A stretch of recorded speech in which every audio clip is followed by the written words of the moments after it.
মধ্যে বাৰে বাৰে কৈ আছোঁ আজি এইটো কথা মই চাগে 3 নম্বৰবাৰ ক'লোঁ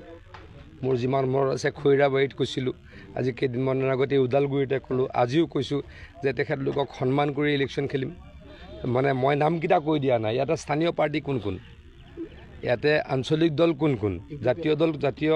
সংগঠন কোন কোন UPPL BPF আৰু এটা আমাৰ নতুন দল হৈছে হয়নে নহয় গতিকে তেখেতলোকক এইটো সন্মান কৰি কৰি কথা কৈ আছোঁ মই নাজানো মোৰ তেখেতলোকৰ সংগীত হোৱাৰ প্ৰশ্নই নাহে মুখ্যমন্ত্ৰী ডাঙৰীয়াই কৈছে যে ইতিমধ্যে কৈছে যে বিজেপিয়ে যদি অকলেও চৰকাৰ গঠন কৰিব পৰা শক্তি ইয়াতে শক্তি পায় সংখ্যাগৰিষ্ঠতা যি পায় নকৰোঁ বুলিতো কৈ দিছে তথাপিও চৰকাৰটো নকৰোঁ বুলি কৈ দিছে চাওক মুখ্যমন্ত্ৰী ডাঙৰীয়া আৰু